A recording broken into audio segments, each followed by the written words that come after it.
Your mental health is just as important as your physical health. Mental health parity is the law requiring health insurance coverage for mental health or substance use disorders that is no more restrictive than your physical health coverage. That means if you're dealing with depression or anxiety, your access to mental health coverage is comparable to your access to physical health coverage for a broken arm or leg. It's important to learn and understand the laws that protect you when you use your health insurance for treatment. Know your rights. Go to getcoveredillinois.gov for more information on mental health parity. Mamas, we are making space for you. Episode 11, Skin to Skin for Success. Mom and baby are learning together, and sometimes at different paces based on everything. I'm Corey Jensen, your host for this Dare to Ask podcast. I'm a mom to a big family and have delivered 5 babies. And like many women, I try to stay informed about my wellness as well as the health of my kids. We've created a space to have open conversation about what's going on with a woman's body without feeling intimidated in a clinical setting. A place to talk like girlfriends do.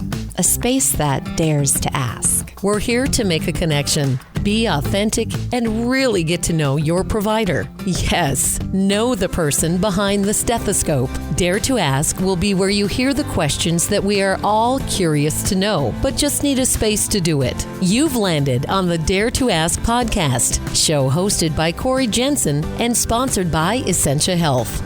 It's not just about breastfeeding, it's about just education, period, in what they want to do. She gives what she calls pockets of lactation education. This is my interview with Melissa Christofferson, Women's and Children's Program Manager for Prenatal Education and Lactation Program at Essentia Health. And while that might be a mouthful, perspective of a mom and wife, also someone who has learned and evolved in her career that continues to change. Melissa is gentle, understanding, and non-judgmental. You're going to pick that up right away. We do cover a lot of ground when we're talking about feeding your infant, from trends to the education of nursing and feeding a newborn. She gets vulnerable and real with her own journey with her 2 oldest kids, and now she's expecting a new baby. So even how silly she felt through the struggle of trying to breastfeed her oldest when she was yet a nurse and this was her specialty. But again, she defaults to education and resources to gain that confidence and growing through her personal story. It's just a lot of fun. She's all about less rules and more natural lactation. So let's do it. You refused coffee this morning. I did. But pregnancy, and it sounds disgusting right now. Ooh. I am a Starbucks lover, and I overdo our Starbucks budget every month. My poor husband. So no, this is great for our budget. Sure. Great for our budget, but I am don't like it right now. No. At all. When it tastes really gross. Yeah. I never had an aversion to coffee because I am a huge fan, love coffee. I loved it so much that I was okay with decaf. It was just the time of day and the heat of it all. I needed all of those same things. However, always sick, always with the aversions in all of my pregnancies. So is this your first, or how many kids do you have? This is my third. This is my third. Okay. So yeah, we're due in July. Congratulations. And thank you. Yeah. So I have a 9-year-old son named Finn, Aubrey. She is 6 going on 16. Yeah. We're kind of in that just I know everything kind of phase. They're very excited. This just feels more. I don't know if I'm just in my 30s and this is just I totally the further you go, you're just yeah, sure, this is what pregnancy is like this stage. But yeah, I'm very much in common because my oldest and my living youngest, there are 10 years between the two. And so for my oldest, I was 25. Okay. And my youngest, 35. Yeah.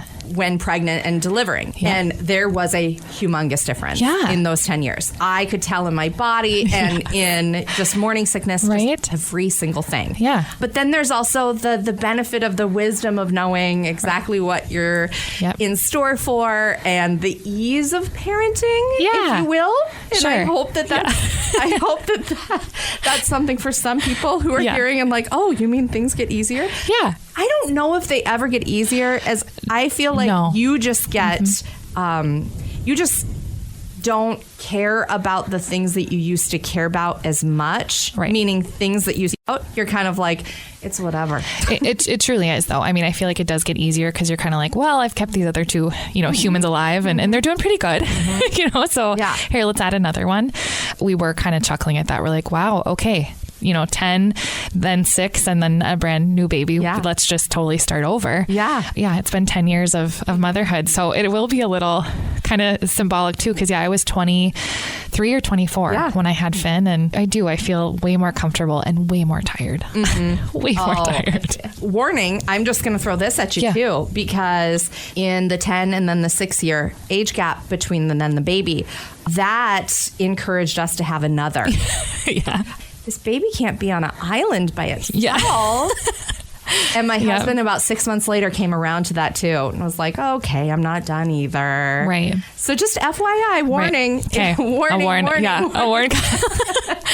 We have one of each. It's kind of like, what do we have left? Right. And what do we need to kind of have? So scrambling with coworkers, like, oh, you have that? Okay, I'll take it. I'll take it back. And because I think we kind of just got rid of a lot of stuff. I have siblings that had kids. So I was like, here you go. You want the crib? Sure. Uh-huh. So we're starting fresh. In some ways it's starting over, right? Yeah. And I'm definitely not like, oh, let me buy this new thing. Let me buy this on trend thing. It's like, oh yeah, you have a crib? Sure. I'll take it. Geriatric pregnancy. You're not in one. I'm not the, advanced maternal age is the saying. No. Which is much preferred over geriatric. I think we can eventually retire that it's dead and gone. Absolutely. Absolutely. But still, it's just this weirdness of being a woman. Like these are one of the things that we have to deal with. I found it interesting too, this go around, and it's been 6 years from Aubrey, just all the new kind of things that they do and just how they have everything kind of established with visits, the RNs and the providers. And I'm like, is this because of my age, or is this because they're like, no, this is just what this is. Things have changed. And I was like, okay, well,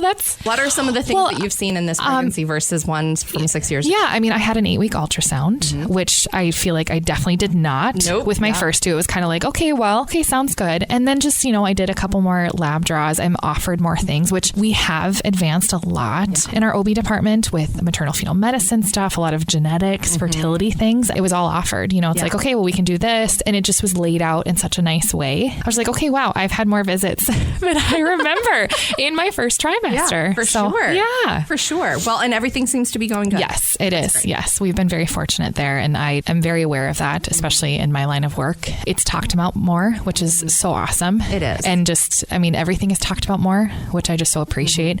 And having more of those mental health just conversations too across the board with maternal everything, postpartum. It's just refreshing to not have it be as taboo. I'm so glad that you're bringing this up now. These are some of the exciting changes that maybe we didn't even anticipate would be a thing. I didn't think that we'd ever be at a place where talking about loss or talking about mental health in pregnancy and beyond would have ever been taboo until you're in it. And then you go, oh my goodness. And if you've ever experienced loss, a miscarriage, infant loss, you start to see people come out of the works. They're finally comfortable talking once they know that you might have joined them. Right. Now things are being discussed a lot more. I know I personally appreciate that, but I think as a whole, people just need to know. Oh, yeah. And it's okay to say, like, how are you doing today? Yes. How are you doing today? Yeah. As compared to just everything before. And I think too, when we go back to work, there's just more of those conversations like, no, really, how are you? Because we know it's just not like, oh, okay, yeah, you had a baby. Before this, I was just probably on multiple calls trying to figure out daycare is stressful. It's very different than 5-6 years ago. Oh, it's It's so dramatically different. Yes. And I think this is one where we can definitely say pandemic has changed the game with daycare. Yeah. Dramatically. In our region, I know it's a huge issue. Yeah. I have to keep calling places and waitlisting. I knew kind of going into it, and part of it is just what you do kind of see on social media, all these families that are like, I need care. And wow. Okay. Yeah. I knew you guys weren't kidding, but this is like, stressed wow. Though, it's personally affecting you. Absolutely. It does. Can I ask a personal question then? Because has your standard changed for what you're looking for? Yes. I think it was interesting, just the different dynamics of places I already called. And you kind of get that initial, like, this isn't maybe what I've done in the past or what I wanted. What I would have been like, not calling that place again. Yeah. But I do. I think I've had to go, okay, well, let's just get on these lists and let's then kind of get there and see what we're thinking. But I don't want to say like lowered my standards, but it's just kind of, I don't know. Maybe some different possibilities. Absolutely. Yeah. I've done kind of centers now, and now I got to start looking it in homes. And that's kind of been my bread and butter when they were babies. I had some amazing in-home childcares and they're not around anymore. I had just, of course, with my oldest, we lived in Grand Forks at the time. And that when we moved down to Fargo, I was just like, okay, I have to leave you. Yep. And it was hard. Yes. All family members. It is. I guess one of the biggest things that is a challenge for any and all parents, regardless of how many kids you've had, is we're used to, as mothers especially, making sacrifices for our own things. But when it comes to having to sacrifice something or change a standard for our children, that's very hard to let the reins go. I continue to see, and hear from just coworkers and families about just struggles they may have had in a different standard now. And I hope it gets better. I know.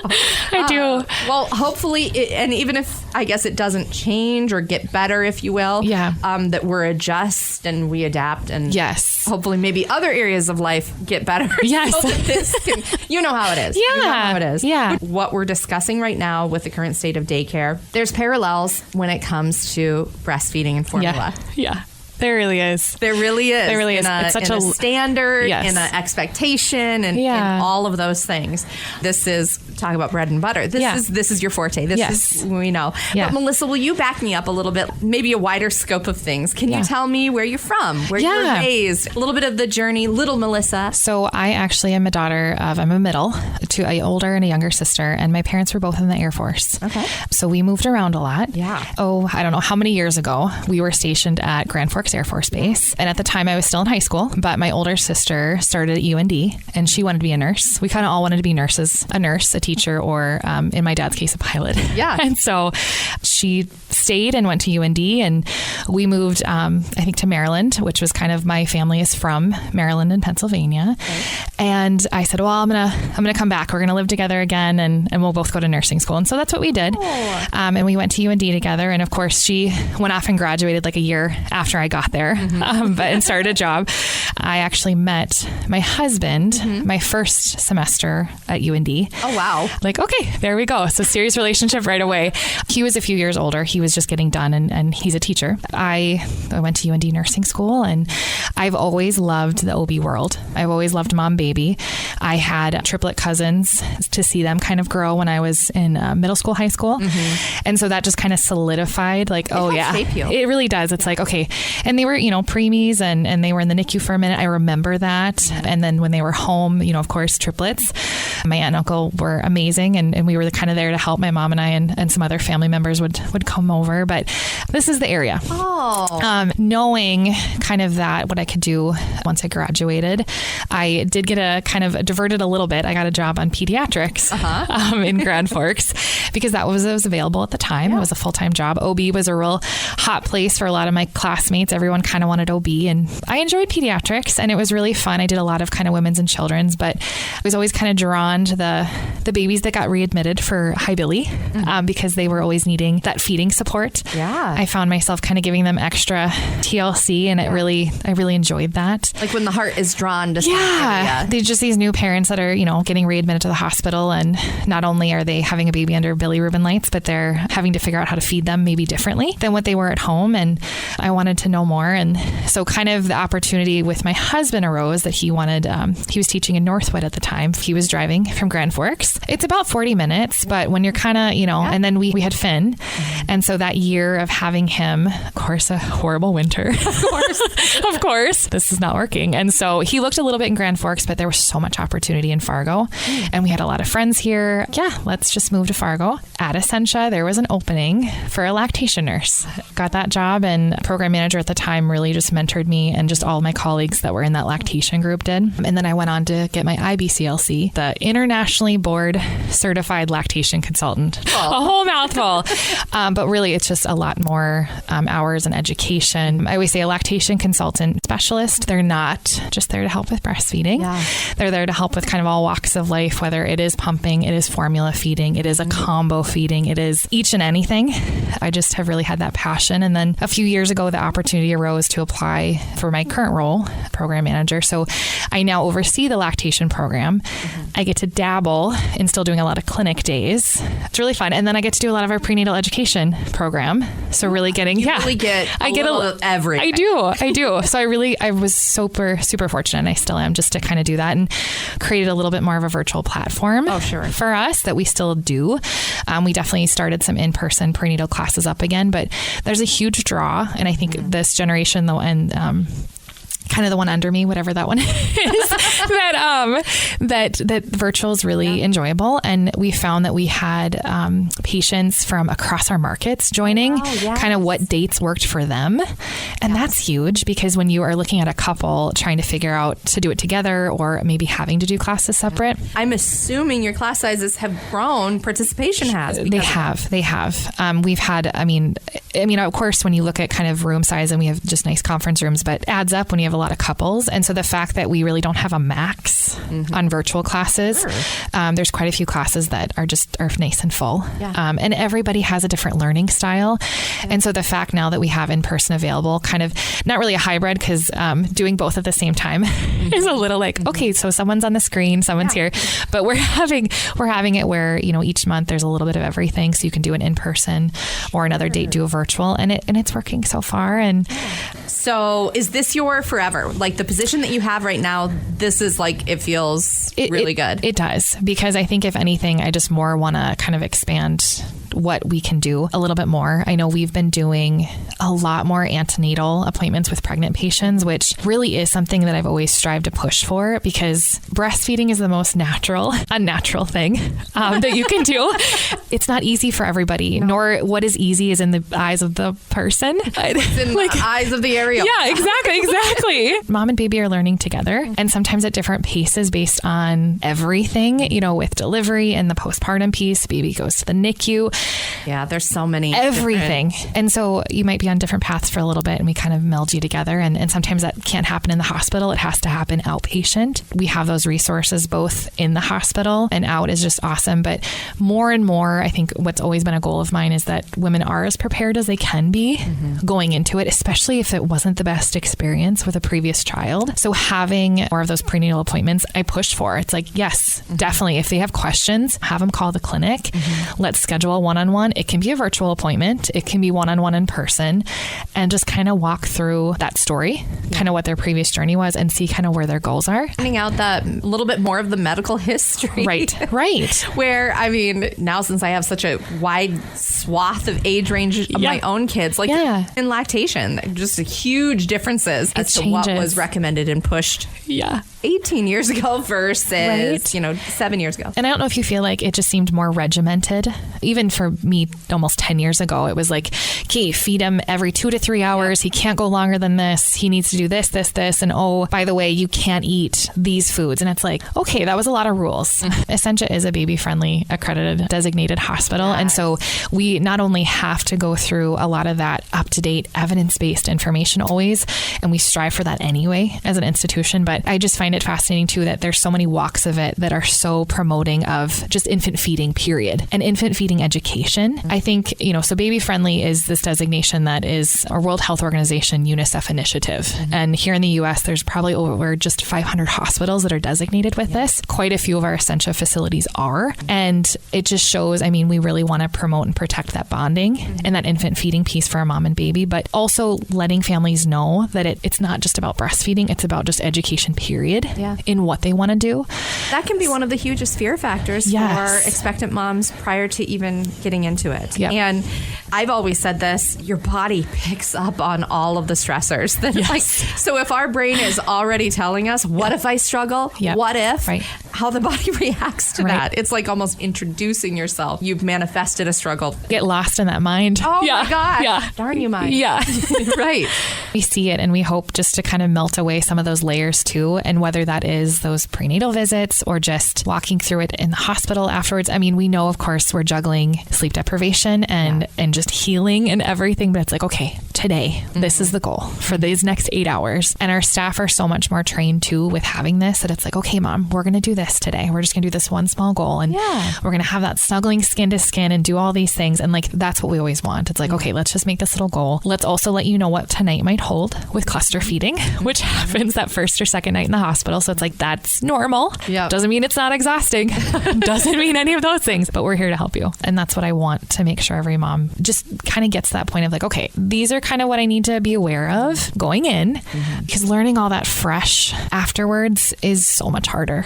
It is. And it's overwhelming. You're already sleep deprived. You've already been through one of the biggest events of your life and your baby's life. And now I have to retain all of this information. Yeah. I put all this pressure on myself, but it feels like the world's putting pressure on me. And it is so it's so helpful to know that you have support systems. This is how I've always felt about Essentia. It's just taking some of that stress off. Unnecessary. You need to do it this way. It just feels supportive and welcoming and inviting the way that's best for you and baby. What we have prenatally and even what's been built over these last so many years are in coordinator visits where you're kind of walking through like, here's what you need to know for this stage of your pregnancy. We have these journey maps to kind of walk through that too. But then we also have these little snippets of education like, hey, here's what skin to skin is. Do you know what this is? Do you know what rooming in is? Why is this beneficial for you? So it's those little pockets of education. It takes 7 or 10 times for someone to hear something for it to stick. Well, that's pretty terrifying. I'm going to be honest. In a hospital realm, when my life is education for a lot of it, and it's like, okay, 7 times. Okay, how do we do this? How do we get that for these patients? And so pregnancy brain is very real. It is. And it gets worse throughout each trimester. And then, then you come in and your life changes in a wonderful way of having your little one and all the cocktails of, sleep deprivation, healing, and your wonderful support system who hopefully is, wonderful and supportive. But that also isn't always the case for some people. And it does take a village, and I wish everyone had a village, but just knowing resources is what my goal is always. I'm so grateful that baby-friendly hospital and finding out what that actually means. Yeah. That is a feather to put in the cap. You have me so when I'm another baby. Yeah. I mean, talking to you. Well, in this new hospital, remodeled, birthing center, I'm going to be honest, I'm ready for my fireplace and my whirlpool. Yes. All of the calming my shower. Colors. Yes. My massage. Just all of it. So did you ever feel when you first got into the game? Yep. I imagine education was much the same, probably pushing breastfeeding only. It feels like when it comes to feeding an infant, this trend has been all over the board for the last 5 decades, 6 decades. We've seen a lot. We've seen a lot of it. And there's a lot out there that campaigns are there for a reason to kind of promote their campaign. And unfortunately, it's not unbiased information. Yeah. It's very biased. Very much. I want to fall in the middle of unbiased education. Here's what you do need to know. And here's what this can impact. But also just what do you feel like? What works for you? Because it's not for everybody. Breastfeeding isn't for everybody. And that might be medically, that might be mentally, that whatever it may be. But again, it's just here's the education, and it's not pushing an agenda. It's here's accredited information from the World Health Organization, from the American Academy of Pediatrics, from the Academy of Breastfeeding Medicine of here's this data. What are you feeling? For a lot of women, I always say that the answer is I want to try breastfeeding. And that's wonderful. But I always say give some of that confidence too of I want to try this, but I'm going to also kind of maybe do formula and see and give that little one time too of just see how it feels, especially while you have bedside support in the hospital, but then also the resources outpatient, see the lactation clinic within a couple days so we can kind of keep walking through that. I've seen education change so much. I definitely struggled with my oldest. I definitely did the whole, I'm a nurse, I should know how to do this. And it was silly. It's, you know what you know with the knowledge you have at the time. And I definitely struggled with him. And I think probably right around 5 or 6 weeks, I introduced formula and I started to transition him to formula. I mean, I still kind of walk through that in my mind sometimes. Yeah, it doesn't even matter. No. The fact that you're a mom. Yeah. You do this. Things that happened after birth and what I know now, right? Again, but it's just having baby skin to skin immediately after birth just helps them come into the world so much nicer and really does help breastfeeding get off to the best start, not just for that piece, but also for milk production, all these things we know. And that was just so uniquely different between my 2 kids and letting them naturally kind of do their thing. I'm okay, wow, this was a lot easier than kind of forcing the situation. So connection. Yes. Oh my gosh. I couldn't have been more clothed, and my daughter, my oldest, more bundled up and swaddled when we were first together and for the first few hours. And you think back and go, Right. Can I have a redo? Yeah. Not that I'd like to go through delivery again, but can I have a redo? Right. I say it's annoyingly important those first few hours. It is. Yeah. Again, situations happen where medically mom and baby's health is first and foremost, but we know the second that we can, medically, we're going to get that skin to skin going because it is so valuable. Yeah. My oldest, I think he was getting a bath an hour later. Like we were just doing everything to this kid. Yeah. So then like 6 to 8 hours later, they're like, okay, let's try to latch again. I'm like, oh, okay. Like, and this is so weird. Yeah. For all of us. Yes. Baby and mom and everybody. There's tears. Yes. From everyone. All of it. Fabulous nurses. But I mean, just again, knowing what we did and kind of that kind of piece of the time, it's like, oh, this was so much smoother with my youngest. And always really loved having these conversations with my grandmothers too. Mm. And then my mom and my aunts.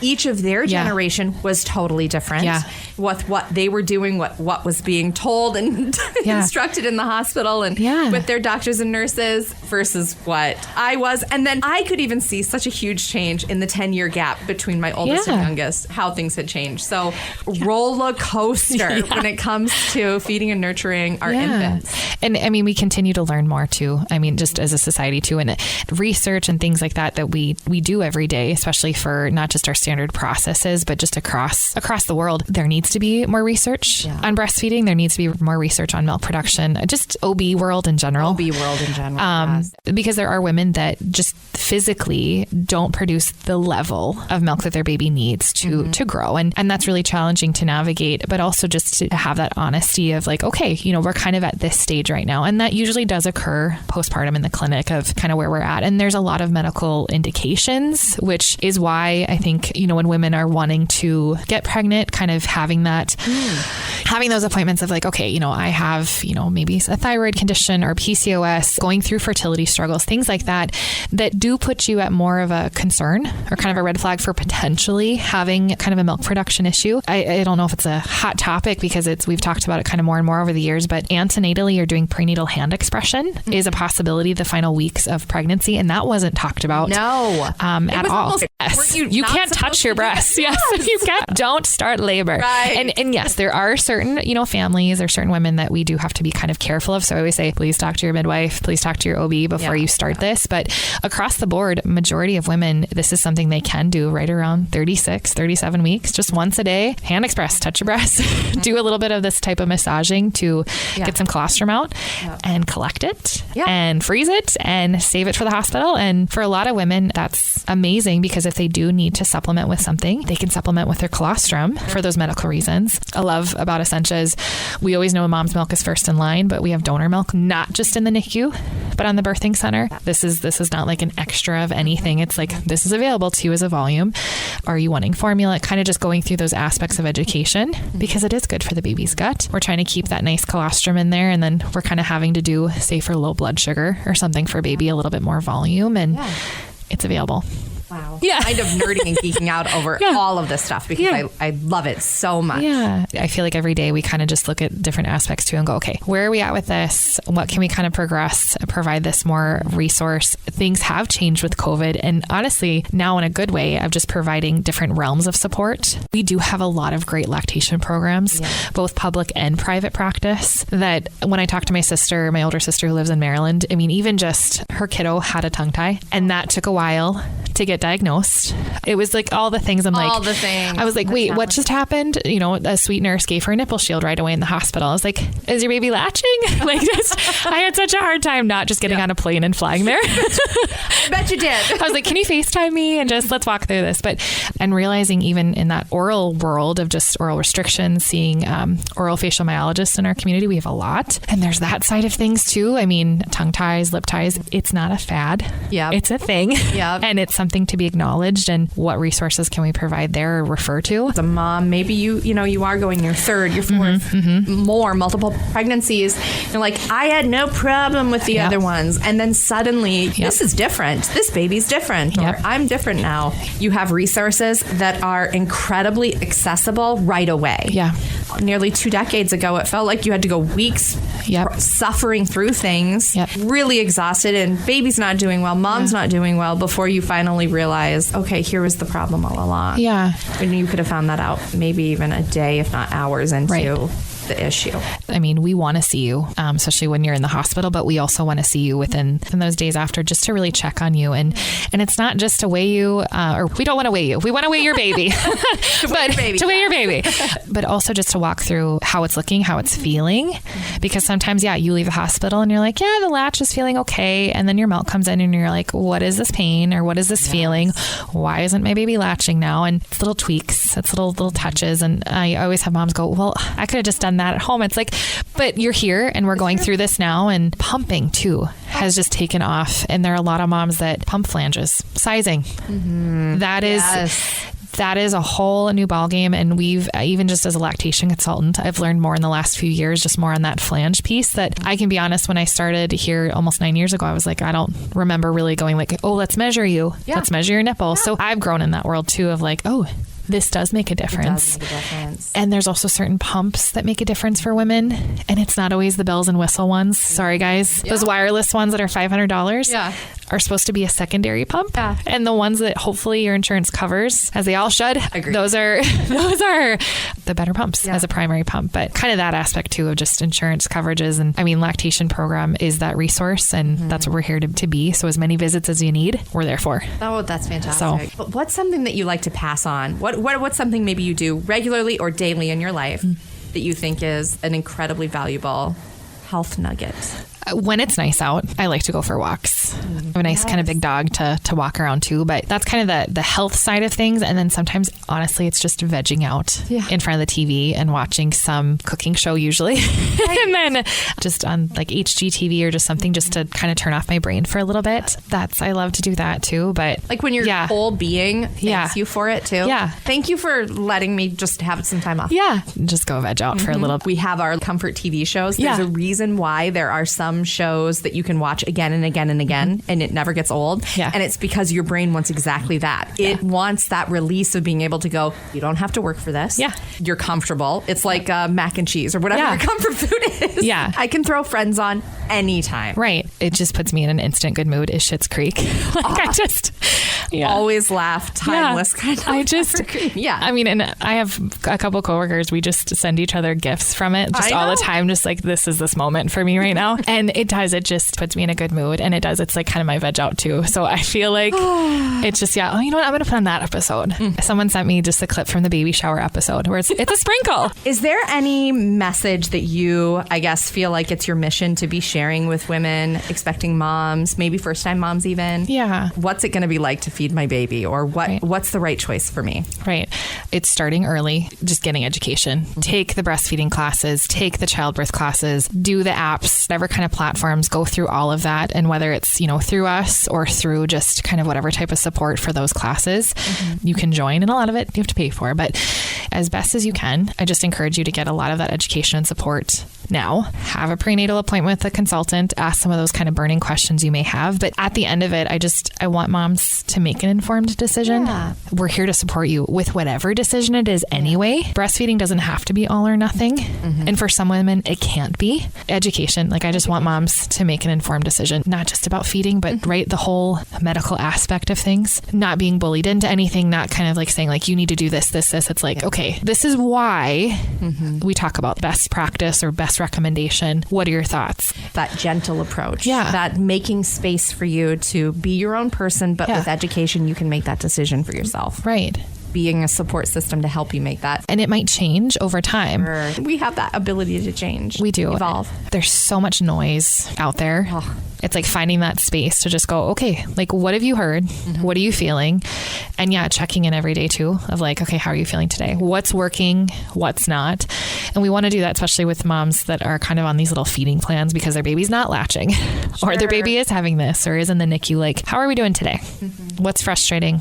What's working? What's not? Yes. I want to get a little silly with you. What was your biggest surprise? Pregnancy surprise? Every woman has probably made the words come out of her mouth. I wish somebody would have told me. I don't think I grasped how sleep deprived I was going to be. Yeah. What that really looks like. Right. But also how normal it was, how often he was eating.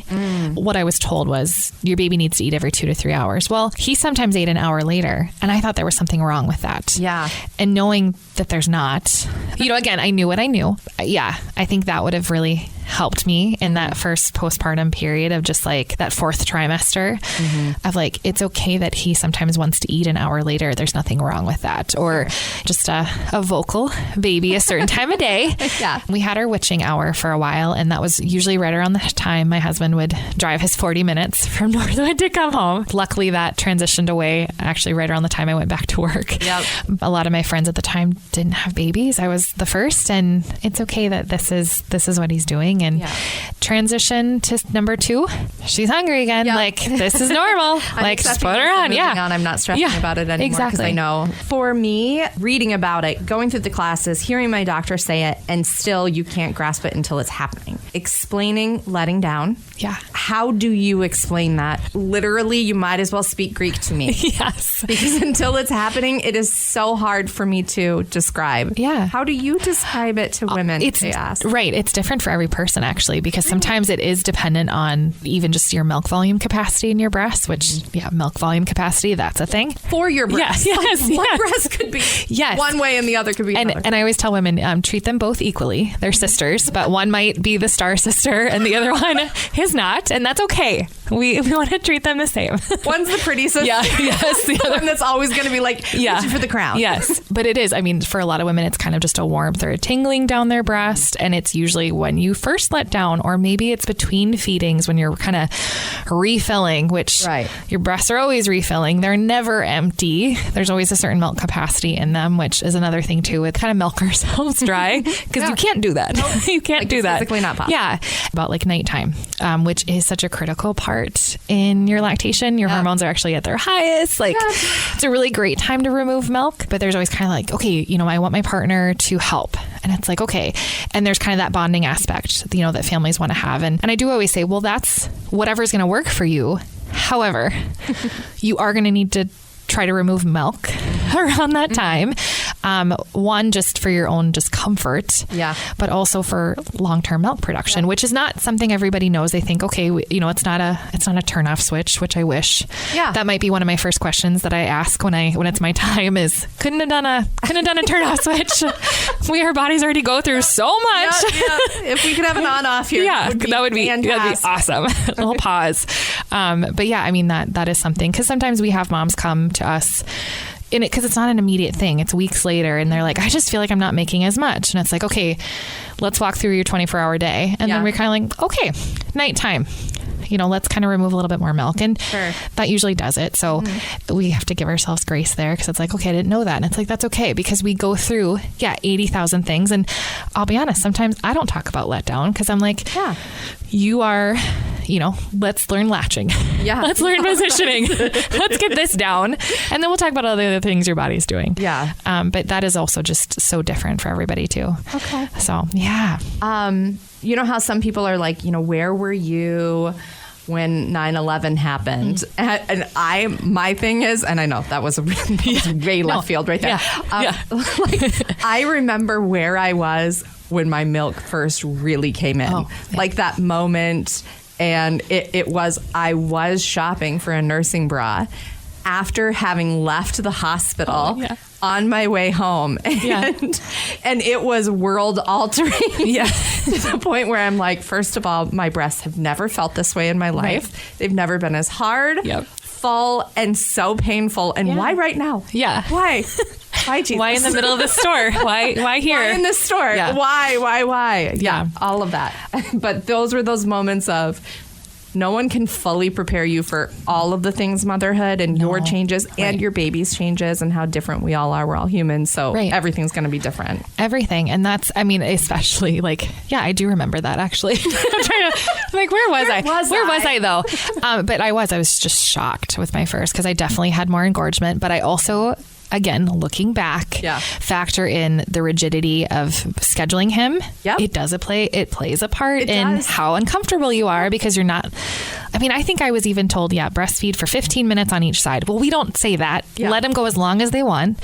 It might be 15 minutes. It might be 5, but offer both, like just kind of that whole little rigmarole of things. But, I always, engorgement. You're like, okay, so that's why we want to see you within a couple days after discharge, because that's usually when your milk starts to come in. Yep. And now we're going to talk about that. And nothing was how it was with my first to all my other ones, mainly because of the body's education and what I learned naturally about having to express at night, how often my child was feeding and less regimented. I mean, I remember sleep training with my first child, and now that is so not a thing. Right. And wasn't with my other ones. Like, things were much more natural. And I want to know you as a child and a baby and my body and see what works best for you. Yeah. And I do feel like now too, it is one of those areas where we do start to kind of hear more about, like, I kind of want to do this with my baby. I want to start this at 3 to 4 months, or I want to do this. And there has been questions about like sleep training, things like that. There are a lot of programs out there, and some are lactation focused. So they're really there to promote and protect your breastfeeding relationship. And some it's kind of not as underlined as women are kind of going through. It's what works for them and their baby.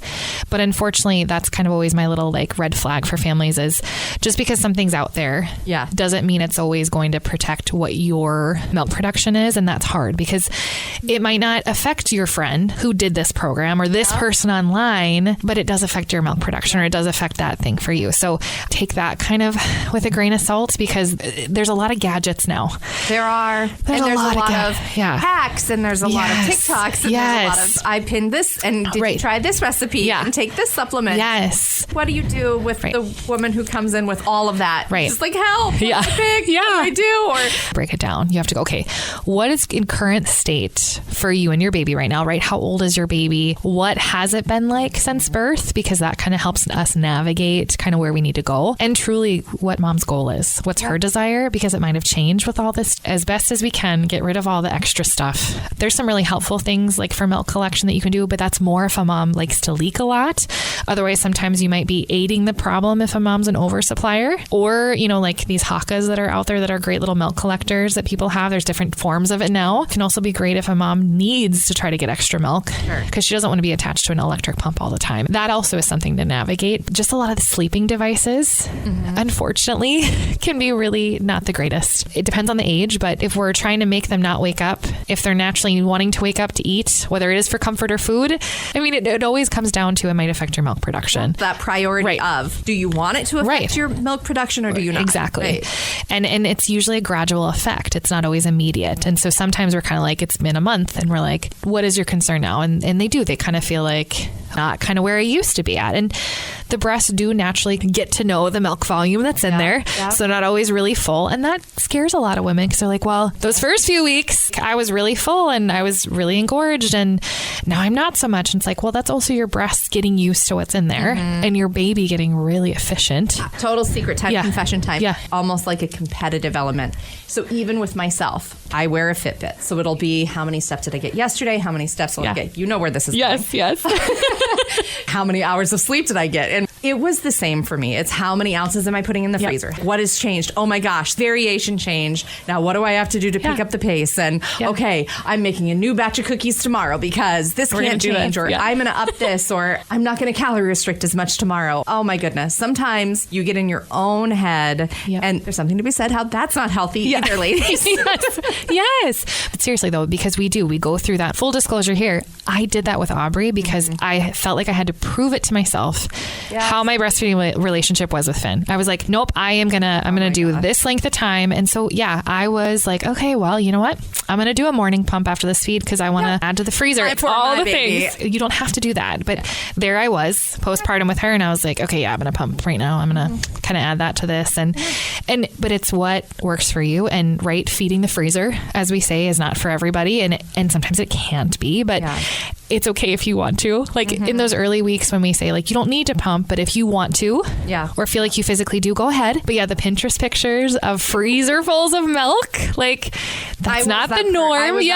And that's okay. Guilty, but at the same time, I saw the benefit on the back end. I saw the benefit of like, okay, here's what's going to be great. I'm going to hang on to these colostrum-filled ones because if something comes up at 4 months, 6 months, where there is a cold or something, I'm going to have this vitamin-packed yumminess for that baby. And it's helpful. It's amazing, too, like when you kind of get to that point and you're like, oh, I should probably rotate this in. Yep. Especially depending on when a mom goes back to work or not. Like what's crazy cool is, yes, there are some of those like posts on social media where it's like, this was the milk I just pumped yesterday and this is the milk today. And look how different it is because we have a cold going through our house. Your body also does know what to do in those situations, too. So we do say like the fresh milk is really good to just kind of keep giving that because just kind of driven with sometimes that volume. And again, especially when we go back to work, daycare is just really trying to kind of keep to that. And they're like, okay, yep, we only gave this many ounces for this feeding, but your baby wanted a little more or whatever it may be. And it's one of those things. Terrible for the new mom who's listening right now and thinking, this is so much information.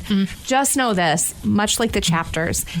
This will all make so much more sense as you're going along. Absolutely. And you'll take in what's necessary and release what no longer serves you. Yep. When you kind of get into that postpartum phase, yes, we do have a breastfeeding and back to work class that I think is super beneficial to take. Yes, we coordinate it with the Back to Work Mom program. Promo there. So that's a virtual class once a month. And I co-teach it with my colleague there, Michelle Draxton. And so she's fantastic because she does a lot of programming in our community, but she also does a lot of the infant friendly designation, which is just a great thing our state does to really try to promote businesses that are friendly for breastfeeding employees across the kind of the spectrum of things. We want that for everybody that's going back to work. And that has very much been in the news a lot lately these last few years and hopefully never goes quiet.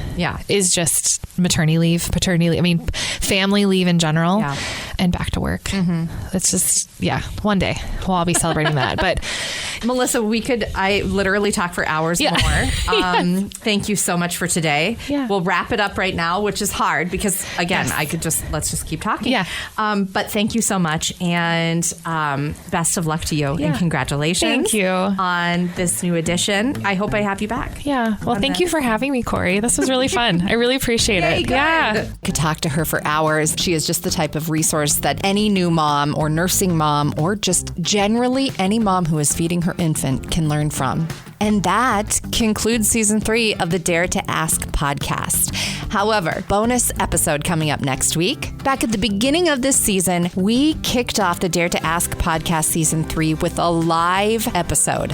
I had a whole panel of women providers from Essentia Health to talk women's health, and it was so much fun. We're going to prepare that episode for you coming up next week on the Dare to Ask podcast. The information contained in this podcast is not intended to be a substitute for personalized professional medical advice, diagnosis, or treatment. The information is general in nature. If you have questions or concerns, please contact your provider. Your mental health is just as important as your physical health. Mental health parity is the law requiring health insurance coverage for mental health or substance use disorders that is no more restrictive than your physical health coverage. That means if you're dealing with depression or anxiety, your access to mental health coverage is comparable to your access to physical health coverage for a broken arm or leg. It's important to learn and understand the laws that protect you when you use your health insurance for treatment. Know your rights. Go to getcoveredillinois.gov for more information on mental health parity.